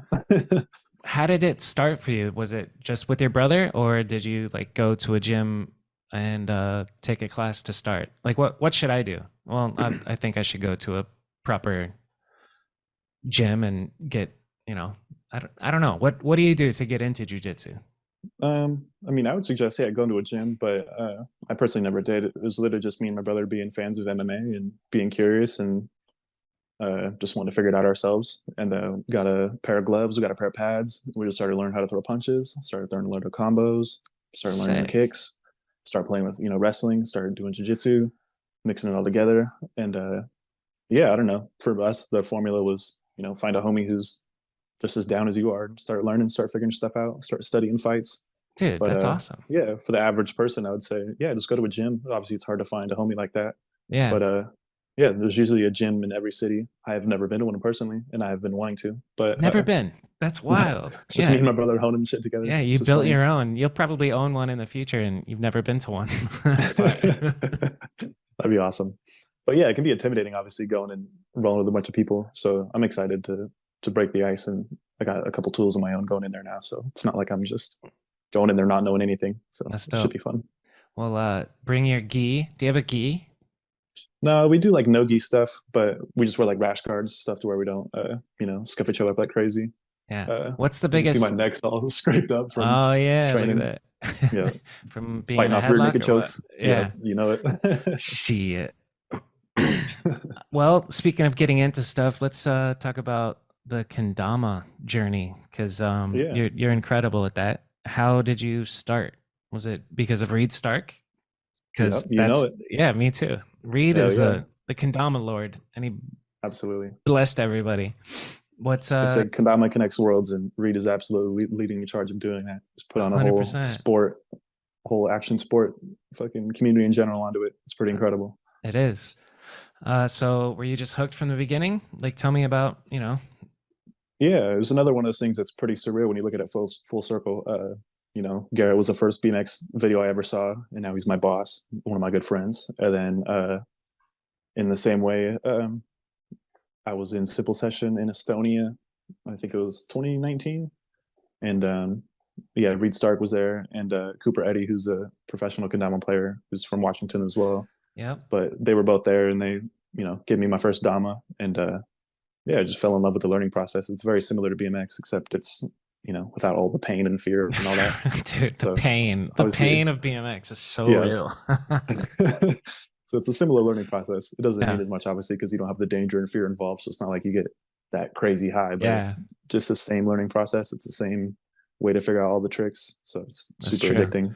When he first showed it to you, did he do the thing where you spin the ball and then help you get it on the spike? I'm sure, yeah. So good. I love, like, you can take a random stranger, spin the ball, and then tell them to pull it up and land it on the spike. And since it's spinning, the hole stays on the bottom, and it's easy. And you go, and everybody gets stoked. Like, I love it. It's a magical moment when you like get somebody, in. They're like, oh, I get it now. Like, that felt so good. Absolutely. It's such a fun part of kendama, always showing people their first spike and showing them that it's possible. Because so many of them like, what, get on the spike? That's impossible. What do you mean? Yeah. And then they get their minds blown because they do something that they didn't think was possible. Yeah. And it's pretty cool. Kendama is so small. It's almost like we're like ambassadors of the sport almost. It's like a duty for us to, anytime someone gets curious about it, be like, oh yeah, you want to try? Yeah. And showing people how to play and give them the first spike is a great feeling. It's cool to spread the joy. And I'm super grateful you sent me one of these when they came out, and very appreciative of that. It's in the other room. Let's I mean, how does one get a signature kendama that's so dope? And did you design it? Did you like help design it? What's Sweets like? Have you been to their headquarters? Tell me about all that. I haven't been to the headquarters yet. I'm excited to, though. It looks like a really cool facility. And I don't know, it's just one of those things where I knew the right people, and I don't know, Reed, because Reed has seen how into kendama I am. He sees how seriously I take it. He sees how how much fun I have with it.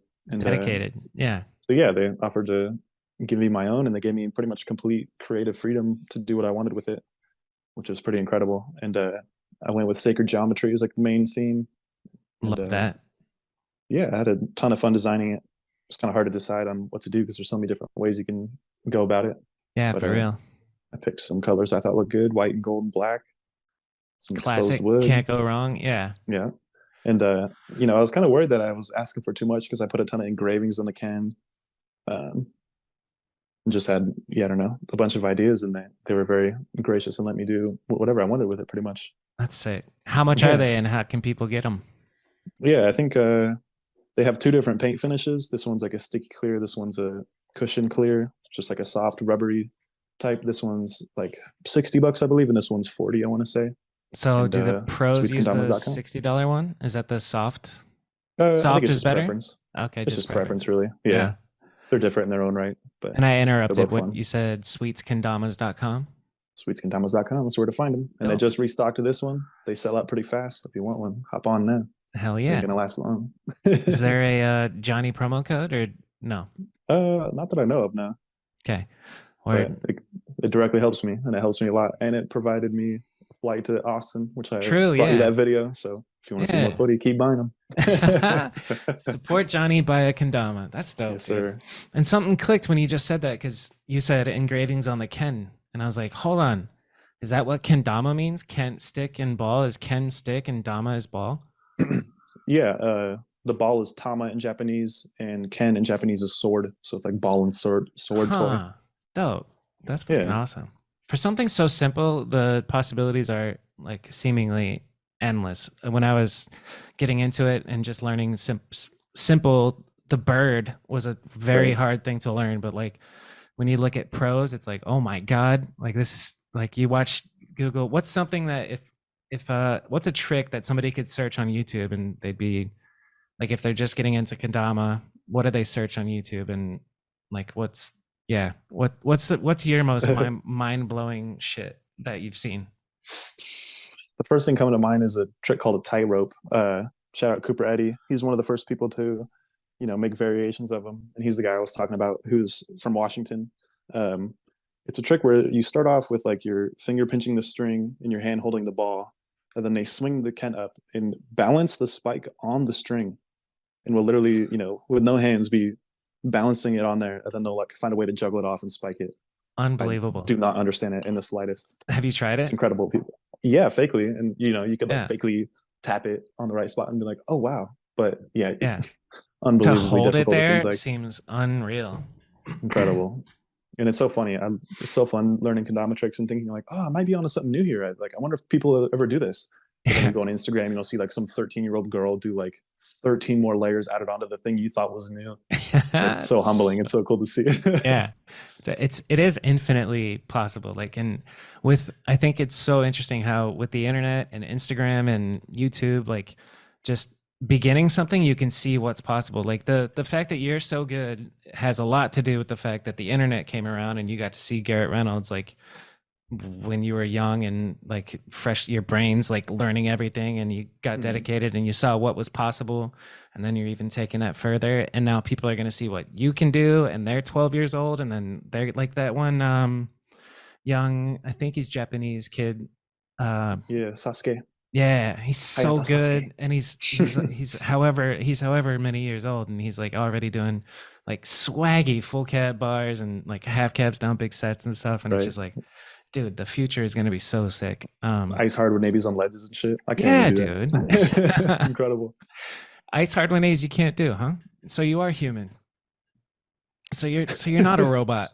What other shit can't you do that you wish you could? I mean, crank arms are always a big one, but I've been slowly chipping away at those.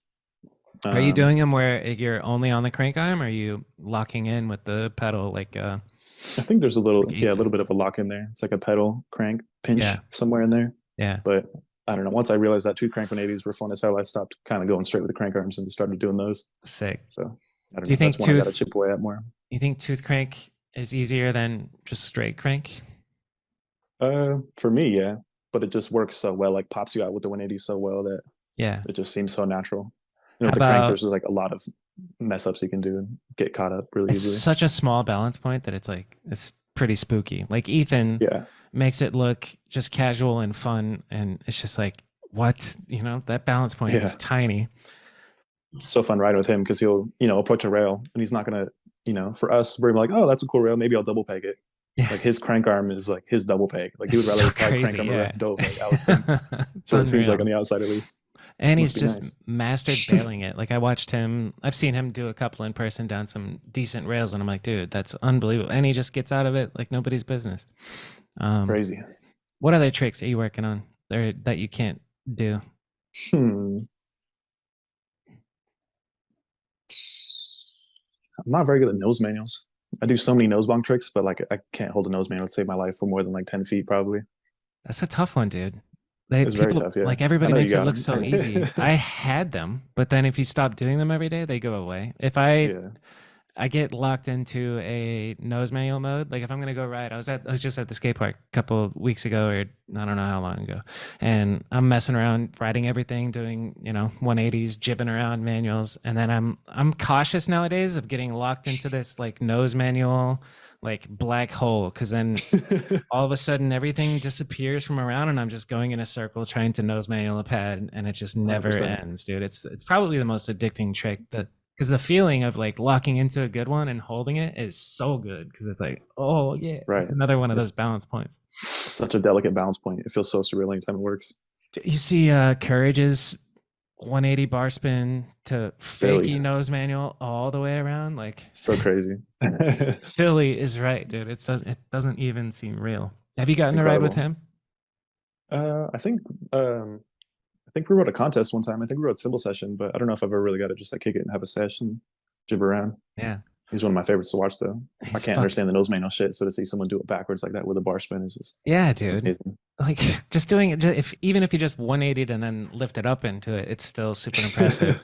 But to Sure. 180 bar and land in it and then keep, that's the other thing, is like the trend, or not the trend, but the a lot of people, I think Chad was one of the first people I saw doing it, but just to half cab into a manual and keep it straight is so fucking difficult. Like I don't understand the like physics behind it. And people are taking that to the next level. You got those where you can half cab and go into a straight manual? Kinda. If I worked hard enough for it, I'm sure, yeah. It's But I such a mean, there's people out weird. there like Devin Smiley and Jacob Cable who can just do that shit on lock and make it look Yeah. easy. It's And then incredible. go the other way too. Like Devin can 180 into a backwards manual, go straight, and then Indian out of the backwards manual. And that was one of those tricks when I was like younger and really in it. I was like, I think that might be possible. And I tried it for, months, and I was no progress whatsoever. And I'm like, it's got to be physically impossible. And then nowadays everybody's on it. Those are There's some of this my favorite tricks kid. to see. I love the crazy balance Yeah. maneuvers. Do you know, I think it's Renato. Right. Do you know Renato from overseas? He's a backwards manual lord. He can, Mm, let's not see. that I know of. I might recognize I it if I know. saw it, but I want to get his I'm bad name with right. names. Renato. Yeah, it's Renato Rankso. I'll send you his profile right now. He's so good, dude. I'm gonna send it to you. Yeah. Yeah, I feel like I'm out of the loop. I don't keep up with shit enough. I don't know who's up and coming and killing it. Yeah, that's one of the questions I was gonna ask you, man. You're out of the loop though. What about in Washington? Like who's around you in Washington that you're excited about, or that I should know about? Mm, I don't know. There's my scene is super small. I ride with like three homies. We got Hayden Duncan, we got Brandon Miller, Walter Martinez. Those are my Sick. guys. So I just a little squad out here. But yeah, it's just us where I'm at in my part of the state. But then if you go northwest in like Seattle area, there's some rippers over there. Like John Nelson, I think he rides for Fit. Yeah. He's one of the Washington boys to look Yeah. out for. But other than that, I really don't know. Obviously Hoder, but Yeah. everyone knows him. Hoder's a gangster. Yeah. So what's it like hanging out with your three homies? Like, do you guys go to the skate park? Are you guys working on a video project at all, or is it Uh, all for the gram? And what's like just bust out phones? Is any of you a filmer? Because every crew needs a little filmer guy, you know? Yeah, we all film each other and shit, but no, there's no like one filmer. And these are just dudes who enjoy riding for fun. It's just That's dope. their hobby, the thing they, unwind with, the thing that they gets them out of the house and Yeah. shit like that. But little homie Hayden's been getting after it more. I've been trying to show him the ropes, take him on road trips, trying to show him what it's like to find a spot, what it's like to drive around to a new city that you've never been before, and scrape every little alleyway until you Sick. find something and document it all and Yeah. do all that shit. So It's fun. What's your favorite part of the whole process of just BMX street riding in general? I think just being out in general, just exploring cities. It's such a cool way to see a city. It's the So funny best. to so funny to hear what other people do on trips because it's like, oh, you're going to touristy shit. Like I was just in Paris, I didn't even see the Eiffel Tower. Yeah. You know what I mean? But I think it's such a Yeah. cool way to see a city when you're, I don't know what the Eiffel Tower looks like, but I know what the The streets alleyways of and the Paris feels like, little yeah. cuts, and you get to see what like the homeless people are like, and you just get such a different vibe of the city than you would driving around or just going to touristy shit. It's something So I'd say special about just that, man. seeing the vibe of a city, seeing Yeah. what people are doing, people watching. I think I'd agree, dude. Just like pedaling around a city where I lose sense of direction. I don't know where north south is, but it's just like pedaling, exploring, and just like looking. It's every turn that you make, it's a whole new world, and I don't know. There's something magical about that. On Absolutely. that tip, what's been your favorite city to ride in? Not counting international trips. We already know you love them, but here, uh, yeah, obviously there's Barcelona and Leon or two that come to mind, but yeah, in the States, I'd probably say like Philly, New York area. But I think that's the best time I've had being able to just purely, leave the crib, go pedal, find shit to ride. yeah. I'd say that's probably the best in America that I've experienced. Ah, man, dude, I'm bailing on a trip. Clay and Robbie are going to New York City on April 6th, and I was like Damn. about to go, but work shit came up, and I really want to pedal around New York so bad. I went there for work and just walked around like Manhattan or something, and I was just like spot, spot, spot. This is so sick, dude. And just to Amazing. be able to cruise and pedal through traffic would be so fun. Absolutely. Just cool Link up, culture in general. yeah, link up with like Billy and the boys, and I don't know. New York's got a pretty cool scene right now. I think Beacon lives there right now, right? I have no idea. That's really cool though. Seems Brando like a fun place Beacon. to live. Who's who do you consider, your close friends in the BMX industry? My close friends. I Besides love everyone me. in the industry. I don't. Yeah. I don't think I really made any enemies in the sport yet. I hope not. No shot. Nobody. People that I'm close Yeah. with. I don't know. The first people that come to mind are Justin Spree. Yes. Love Justin. Fucking Lewis is one of my favorite people to kick it with. Uh, I can't believe I'm drawing a blank right now. I love the whole community. Everyone's so fun to kick it with. Everyone's Those got two their are own way of looking at perfect. riding. I don't know. Two of the Love best a gang. personalities in BMX is Justin If you ride and Lou. BMX, I want to be your friend. Hell yeah. That's what's up. Cool in my book. Um yeah, Lewis is let's talk about Lewis Mills because I got to meet him and I was so stoked because like we've talked on the internet before, but I met him one of my last trips out to Cali and just like instantly I was just like, I fucking love this guy. He's taller than I Yeah. thought he would be. He's so sweet and so nice and always laughing and smiling, and like I gave him a hug, I took a selfie and he kissed me on the cheek. I was like, I fucking love this guy, dude. So goofy. Same with Hell Justin yeah. It's a Spreet, fun man. dude. Just goofball. But I was gonna say, like, what's it like being on a trip with Lou? Tell the audience, what Lewis Mills is like being around. He's a man. It's super fun. I think I don't know. I think it's really special to be two of the only riders to ever be put on Fiend Pro that aren't in their initial, friend group or whatever. True, Obviously, there's huh? the OGs Yeah. of Fiend, and we're the only two I think that have ever reached the pro ranks that aren't from that OG group. And Damn. so, That's yeah, I don't know. something. It's a lot of responsibility on our backs and a lot of weight to carry. But I think it pushes us to, the extent that you see today. That's why our riding is so whatever. That's why Yeah, it is what it is, because we hold ourselves to that standard, and it's just a Fiend standard. It's not like any other standard out there, in my opinion. So for it's real.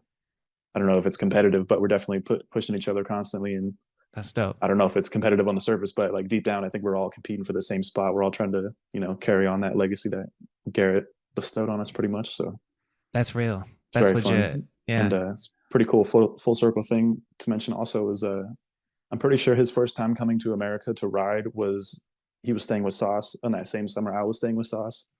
And so I'm pretty sure Lewis's like first time really riding street in America was with me with Sauce. And Sick, then, dude. fast Yeah. forward now and we're, the two dudes on Fiend. It's pretty cool. Small world. That's It's amazing, incredible how man. it happens.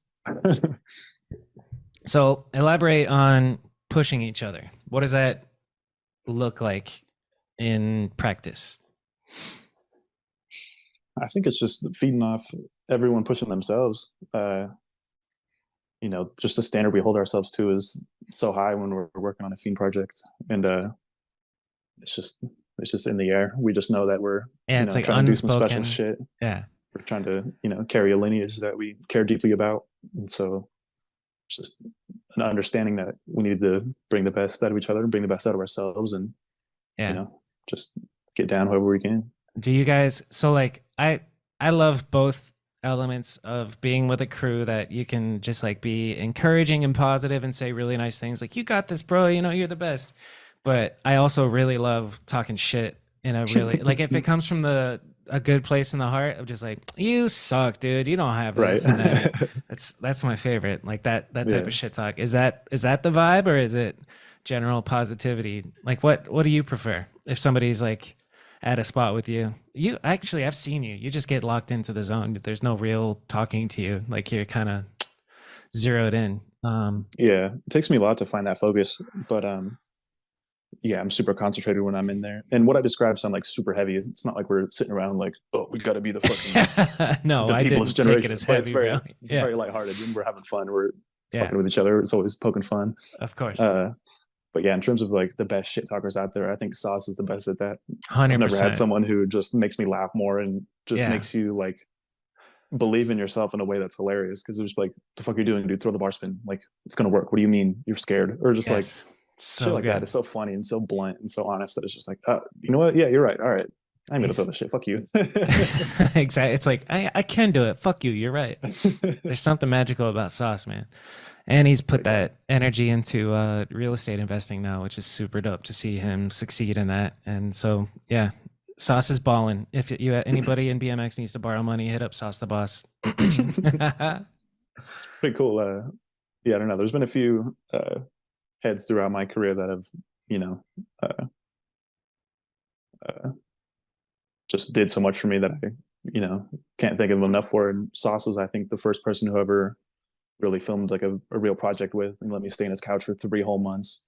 Yeah, and, dude, that's a long time. Showed me around every single day, drove around all of California to film a video, and he's just down as fuck with the whole process. Kind of without put you on to the next level. Yeah, be where I am today. Who else has helps like that? It's definitely JJ Palmier to mention.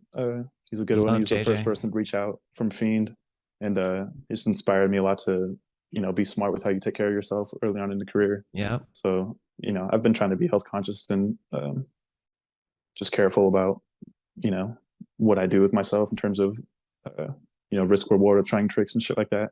Yeah. And who else? Obviously Garrett. I mean, he's taken me under his wing since I was a teenager, taking me all over the world, and so dope. Being able to see that filming process and see how he processes tricks and does all that shit, and being able to just bounce trick ideas off with him is, priceless. Yeah, I can't even imagine. Tony Annis is one of my favorite people in the game. One of my best friends. Yeah. The wealth of knowledge that you get from just observing those two do their thing is incredible. Yeah. And they're so fun to just watch and absorb all that. What's it like filming with Tony? It's amazing. Like sometimes you're filming people and you just have a slight bit of doubt. They're like, do they have the angle right? Do they know what they're doing with this? Are they messing with the zoom? Are they going to miss the button? All these little things it's so easy to break your focus. It's so easy to, notice the tiniest little quirk and it throw you off, and to, set your focus back a whole nother 30 minutes or some bullshit. And with him, it's just complete trust. And I never once have to question whether or not he's, seeing the trick in the right way, or getting the proper angle, or if he's making the right decision to use long or fish or any of that. It's just like complete trust, and it allows me to do what I do and stay as focused as I possibly can without ever having to doubt whether or not he's going to capture it right. That's so dope. And just to know that this motherfucker has pointed the camera at Garrett Reynolds for all the craziest tricks in the world. Yeah, dude. It just makes you like, I value his time so much. Like, if this motherfucker's pointing the camera at me, I'm going to do some shit. I'm going to make sure this counts, because I don't know. He's seen it all. He's filmed Harrington, filmed Ty, filmed Mira, filmed Nyquist, everybody. It's incredible. What's his early work? End Search, and I'm blanking on another one that he did with the VX. Am I tripping? He's done multiple full lengths with the VX in North Carolina, right? Like, there's End Search, and then is there another one? Sorry, Tony, if you're listening. That's the earliest like full length that I know of. But he's definitely had he's been filming all kinds of stuff. He's told me he's filmed fights before. He's filmed all kinds of random shit. But Fights? yeah, that's like the earliest one. Yeah. that's I dope. think randomly it came up in conversation like, yo, I'd be so sick to film fights. You ever done anything like that? He's like, Yeah. oh yeah, I filmed a bunch of funny shit. It was funny Like to hear. street fights or like a organized fight? I would think, yeah, like an MMA fight, a sanctioned fight. Sick. And it's That's just so fun interesting. listening to him tell stories about like North Carolina and stuff. He's seen so many generations of BMX. He's kicked it with Josh Yeah. Farrington and Dave Mira, and obviously he's filmed almost everything Garrett's ever done. Yeah. And so yeah, it means a lot to have him point the camera at me. It's really That's cool. amazing. Dude, I can't say it enough. I'm so excited for if a Fiend video comes out sometime this year. I'm very, very, very fucking excited for that. And Tony, like I think it's art, so there's no right or wrong way, but for showing off what a trick should look like, or to like emphasize the difficulty of a trick, there is a right way to film some tricks, and he nails it all the time. Absolutely. And then the whole style of Fiend that you guys have created with I don't know, the music is a big part of the vibe, the way Tony films, and the B-roll of the Super 8 or whatever that is. It's just a certain style, dude, that is its own thing, and everybody's kind of copying that formula. Like Yeah. they set the standard. I think it's really cool to see, in the same way that Garrett has set the standard and written the playbook on what BMX street riding is, in my opinion. I think Tony's done the same exact thing with filming. Yeah, big and time. It makes sense because they go hand in hand. And yeah, I think they're two of the best at what they do. For it's real. really cool to see everyone kind of copy what he does, and it's always funny. Pushes him to try new shit and to be better because he knows people are watching as well. Yeah, gotta keep it creative and stuff like that. The pressure. I mean, pressure, but no pressure. You just keep doing what you're doing, and it's like second nature to them at this point, and you want to keep progressing. But like, if you sit back and be like, oh shit, everybody's watching, like this, we're the ones. we got to do that shit. I'm sure that thought doesn't cross their minds that much, but yeah. I'm curious about your influence from Garrett, and like what clip of Garrett's had like the most impact on you, if you can think of one from his Deadline part, or from any of his Fiend or Red Bull videos, or the plethora of shit that he's put out. What sticks out in your mind clip wise from Garrett? I think more than anything, just the pure progression and able to bring things to life that no one's ever seen before. You hear people talk about creative writing. In my opinion, he's the most creative writer ever. Like, who has done more tricks than him? He's written the whole fucking book on, new combos, new bar spin variations. Yeah. And yeah, I think that's what I was inspired by the most, is just pushing it, taking tricks and doing the absolute most with them, and seeing what the limit is with all of them. It's done, all of the progressive tail whips, bar spins, switch bars, all kinds of crazy grinds. Yeah. And anything from a crazy flat rail combination to a giant trick on a huge setup, or and everything in between. So I think just purely progression, innovation, and yeah, that's where I get my motivation from, is just progressing the sport, innovating, coming up with new shit that people haven't seen before. Yeah. And yeah, I strive to do the exact same thing that he's done with the bar spin, with things like crank flips, things like exit rides and shit like that. Just anything to bring something new into the light.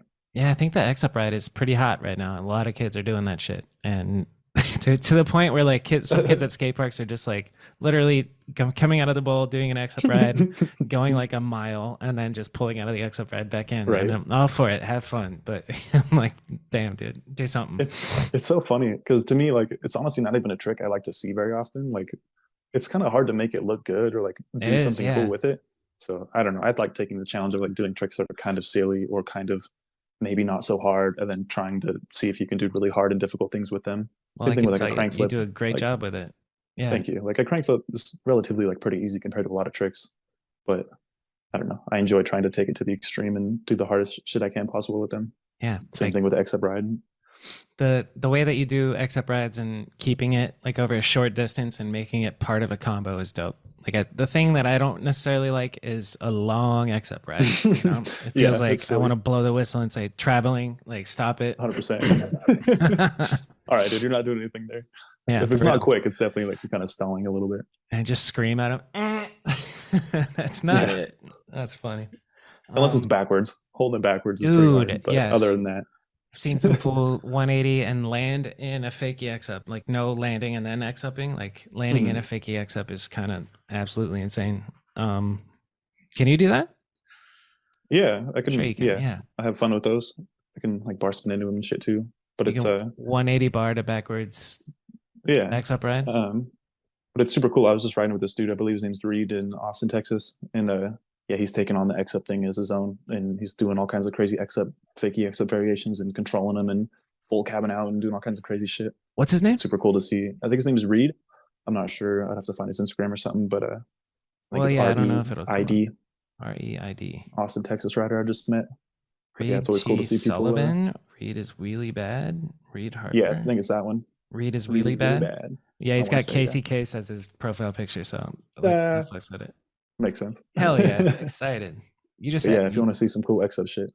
you just answered a question that I was gonna ask without really asking it. Yeah, I try and ask everybody like, who should I know that I don't know? Let's see. We talk about Garrett, his influence. How about? And we talked about. Did we talk about like your favorite clip? Yeah, the pegs to double bar. But yeah, I mean, actual favorite ones are still not out yet. Yeah, dude. I wish I could elaborate on those, but I probably should. The fact that you said 80% of what you filmed with Fiend is not out yet, that's. I would think so. Yeah, it's. Yeah. I mean, some of those clips I was like 19 that are still sitting on 18, 19. I would think. My BMX boner is getting hard for, for your unseen footage. Obviously, it's been a long time, and I can add more layers to those tricks now, which I'll probably have to recreate a lot of them. But I think when the video comes out, it'll be pretty interesting because you can tell I was a young kid. Like I had dreadlocks and shitty shoes that were falling apart. And then, you get to see my sponsors change throughout the video from having, blown up shitty Nike shoes to getting on Etnies for the first time. And then I had N shoes, and now I'm riding Van shoes. Sick. It's pretty funny to see the progression of it. I think it'll be interesting when it comes out. You ran the whole circuit for shoes, dude. I guess so, yeah. What was were you on Nike? Is that a thing back then? No. Okay. I wish. That'd be crazy. Rocking shitty Nikes. Like Nike was kind of out of BMX by the time you were at sponsorship potential, I think. Right? Pretty much, yeah. I think so. Nike's been gone for a while. And then I don't know about Ns. What's the deal with N's footwear? It's just a group of brothers that had some good funding from their parents that wanted to make some shoes and do some cool shit for BMX. And it was one of the only brands that I've ever seen sponsor BMX, scooters, skateboarding. Yeah. Say what you want about scootering, but I thought it was pretty cool that they were able to give those dudes an opportunity to get free shoes when no one else was. Scootering is fucking sick. Like some of the shit they do is unreal. Like if you watch the right scooter videos, you're like, oh yeah, this is legit. I love it. Like yeah, there's some homies at my skate park who do some silly shit. What, bro? That was wild. Doing cool grind combos and all that. But yeah, I don't know. It was just a little starter brand that they tried to make, and it didn't last too long. But it was a good run. We got an amazing trip out of it. They treated us well while they could. And I think they might be transitioning to just clothing now or whatever. It's obviously a very expensive thing to do is try to make shoes, but it was a good run while they tried. It's a hell of an endeavor to start. To be able to. Yeah, it's cool to be a part of it as well. Being like the inaugural pro team, it's pretty cool. Obviously, there was only one run of riders or whatever, but still, it takes a lot of balls to like be like, I'm going to start a shoe company. That's hats off to them. Heavy endeavor. Then, after Ends was Vans. How did that happen for you? Yeah, I think I just had Tony put in the word to Colin McKay, who I believe runs all the sponsorships from Vans, and I just put on a good showing at the Vans HB contest or the Waffle Cup, whatever it's called. Yeah. Very shortly before that, so I think it made sense, and boom. Yeah, it all lined up, and we've been flirting since fucking 2017, 2018 or some shit. I remember winning some Vans contests in the Huntington Beach, like their AM contest, and then mentioning they wanted to get me shoes at the time, and it never happened. But yeah, I don't know. I've been flirting them for a while, so it's cool to actually have that come to fruition and be a part of some mainstream brands. How long has it been? Odyssey and Vans at this point. Only like a month or two at this point. Oh no, very shit. Fresh. Yeah, cool. Congrats, dude. That's fire. Thank you. It was very cool. I think they do more for BMX than almost any other company out there. So they do. It's very cool to be a part of that. And I'm so curious about like because so many companies have come and gone into BMX. Like Levi's or I don't know, Osiris or name a company that probably have come in, sponsored a BMX team, went for a year, and then we're like, up, no profit here. Let's get out of here.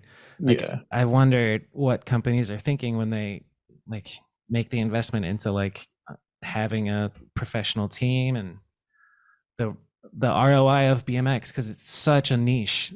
And even within the niche of BMX as a whole, there's different niches, like the park riders who Kieran Riley's doing triple flares, and R Willie doing, dude, the dirt jump shit that R Willie just did. What would, do you know what I'm talking about? The latest at the Toyota triple jump. He did a I special honestly flip, I don't, think. but those dudes are always doing shit that I can't comprehend at all. It's Yeah, I really think damn it's cool to a see. pretty sure he did a special flip. Dude, he like body flipped. He flipped his body while also holding onto the bike and then got back on the bike and landed. Like, it's just Damn, video game shit. So that's a wild. niche. And then we got our technical street niche, and then there's pool riders, dirt riders. Like, it's all kind of and then even all of that combined, it's still a very small like fraction of people. And I think it's Absolutely. partly because the barrier to entry, it's so expensive to get a BMX bike, like to get a skateboard is like $100, and then Yeah, it's pretty simple and straightforward. But to get a good BMX bike is a grand. Well, that's not true. Like a decent complete bike is like 500. yeah. Uh, I mean, I have my own opinion about this, but I'd like to ask you, what do you think is the one biggest Hail Mary move that we could do as a BMX industry, as a culture, to get into the mainstream, to get into the public eye, to make this shit look cool? What is the first thing that comes to mind of like the biggest, Hail Mary what if scenario Hail Mary, what if scenario of what that will pull us out of this into the as a mainstream, whole. upgrade BMX to the next level? I would say to get into the zeitgeist, we need to have personalities shown and kind of show how I'm visualizing bringing back Road Fools, but in a different, in a modern TV show type of way, type shit, Yeah. where you get to see the lifestyle of it and get to see all the behind the scenes and the antics, and but also like the positive stuff behind the scenes, rather than just like partying like Jackass or like Baker. Like, that's cool. I guess it was cool, but I don't think that's very cool anymore to like promote drinking, doing drugs, and partying your ass No. off. Like, that's fun to watch for a little bit, but I don't know. What's your We answer can do to better. that? Yeah. What's your Hail um Mary answer? I personally think it's getting the entire industry to buy into this BMX video game that's being produced right now. um Ah, that little pipe demo that they put out years yeah. ago, people still play that shit every single day. And I Yeah. think it would be a massive missed opportunity if we didn't collectively, as a community, buy into that game, get, a couple riders from every team into that game, get all these sponsors into it, have Colt, BSD, Fiend, Sabrosa, Dude. whoever, get all these main ones in the game, in Yeah. the same way that we have Skate 3 and you could play as all these other different brands. You could have all these different skaters, you could have all the products you could choose from. And I just think it would be a massive failure if we didn't collectively, find a way to contribute to this game. And Dude. and just think of, how many people get into a video game and then that branches into an interest of theirs. Like, I guarantee I probably wouldn't have started martial arts if I didn't start playing a UFC video game, or Yeah. get obsessed with filming and writing in the way that I am Yeah. without playing something like Skate 3, Yeah. or Dave everything in Mirra, between. all that shit. 100%. I will do terrible things to play Dave Mirra. You know what I Dude, mean? you're right. Help. A video game is the move. The And That's yeah, really smart. I love that take. and I personally think we need to cast someone into the spotlight of, having the title of just being the dude in BMX in the same way that skateboarding had Tony Hawk. Yeah. And there's three people come to mind. To me, it's either Garrett, Dennis, or Chad Curley. I Yeah. think those are the three possible candidates that would do great at it. Maybe put them all three on there. For real. But I just think we need someone to step up into that position where some Be the random person would be like, ambassador. "Oh, what's BMX? Oh, like Garrett Reynolds?" Yeah. Or, "Oh, you skate? Also, what, like Tony Hawk?" Yeah. And we don't have Exactly. that. Or it's like, "Oh, what, like that stuff Dennis Anderson does?" Or, "Oh, what, Yeah. Chad Curley?" Like, I think we need that shit. And I think a video game is what is the answer to that. And think of how many people, like, how does a kid get their first bike today? What inspires a kid to get their first bike? Why is a kid asking their dad for a bike for the first time? Maybe Yeah. X Games, maybe someone's vlog.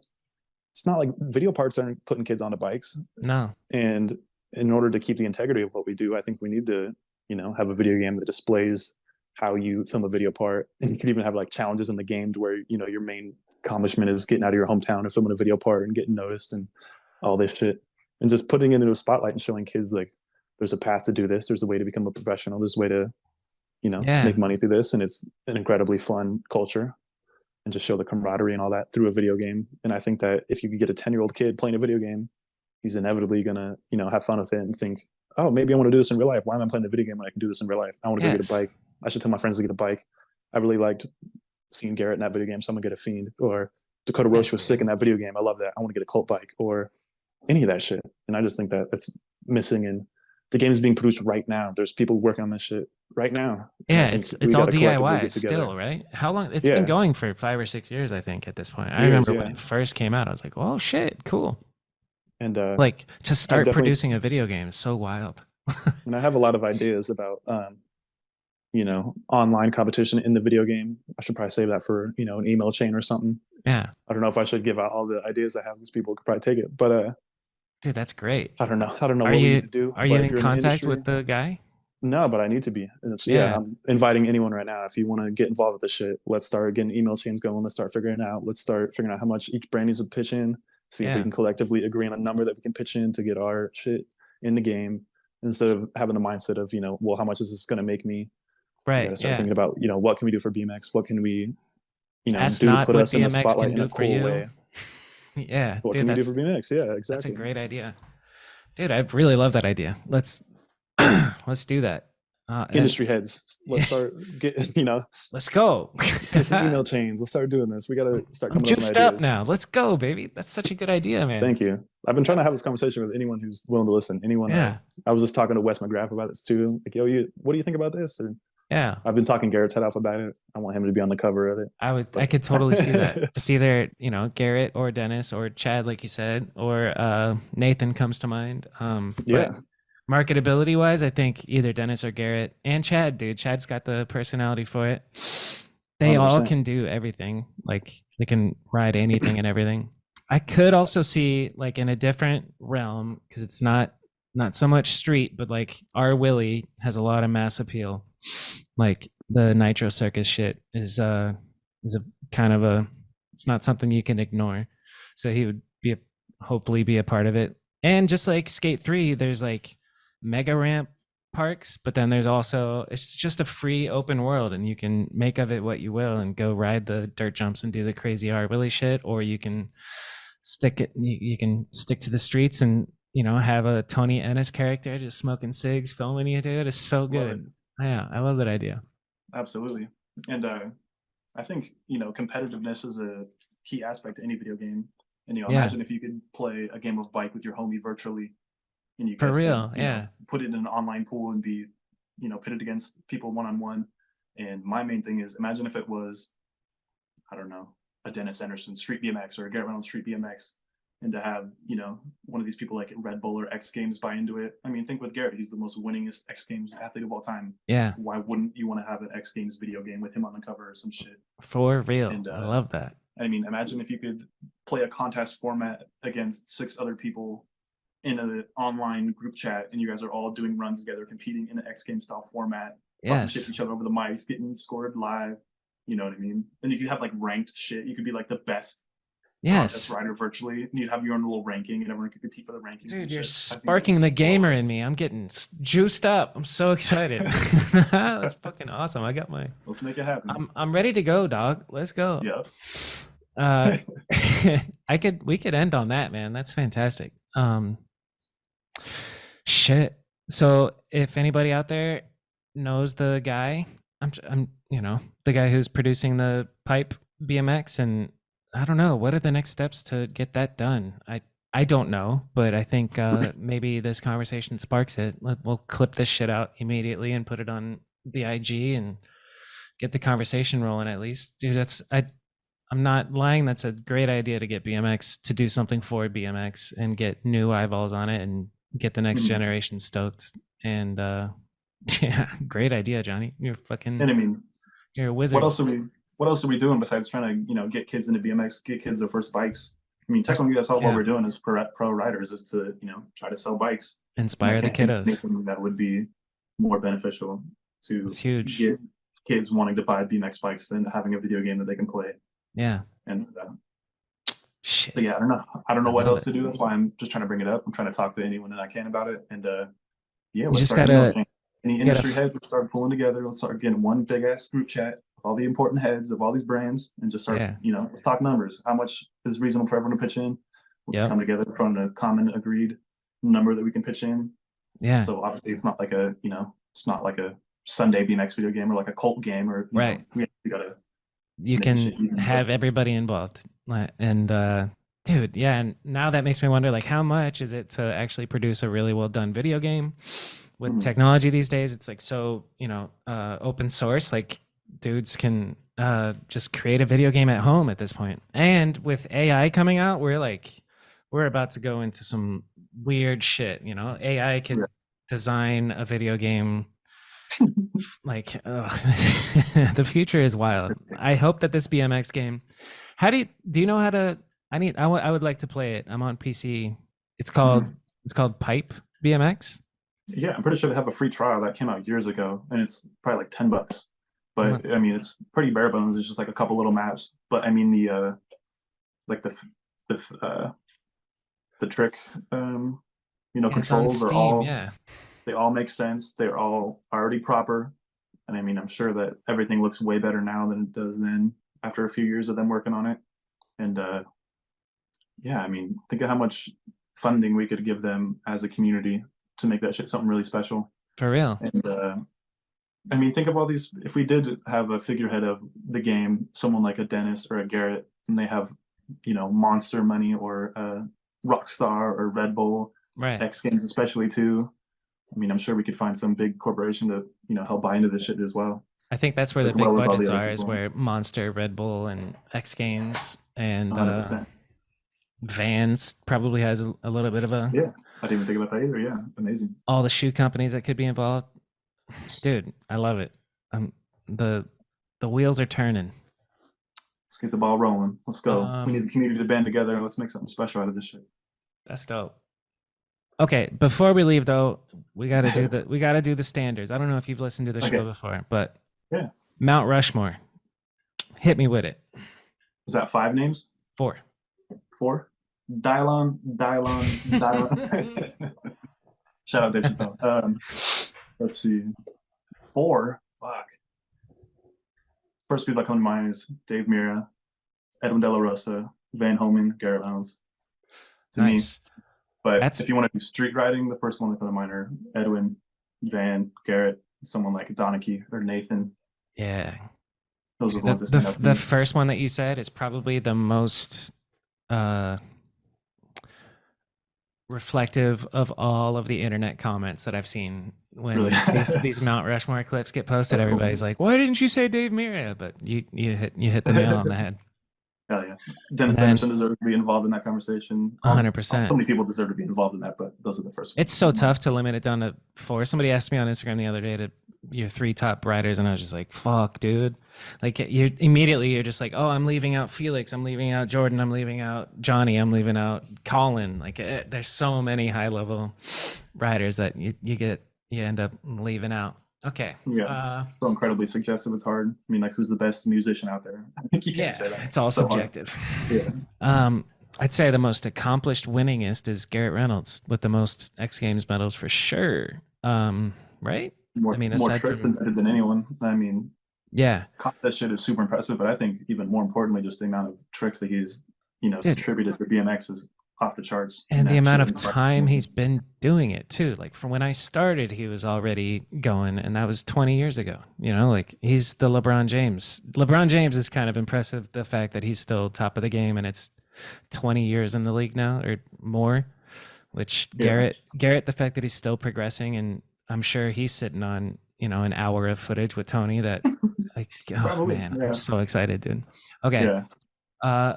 The other thing is advice for youngsters. I mean, you're kind of a youngster yourself, John, but kids getting into BMX, what would you tell them if they came up to you and they said, hey, dude, what do I got to do to make it in this BMX thing?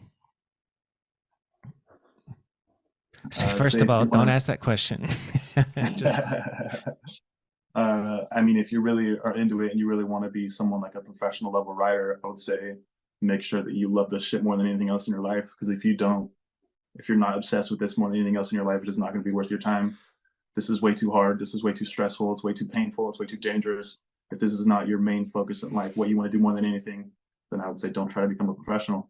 But if you're a person who is obsessed with this shit, who gets a smile on their face no matter, anytime they step on their bike, it's a good time and they enjoy it and it feeds their soul and it's fucking fun. It makes you feel good and gets you inspired, then yeah, fucking go for it and just have fun with it and find your lane, find something unique that you can bring to the table. And oftentimes that'll get you made fun of in the beginning. People might poke fun at you, might say that that's a weird trick. Why are you doing it that way?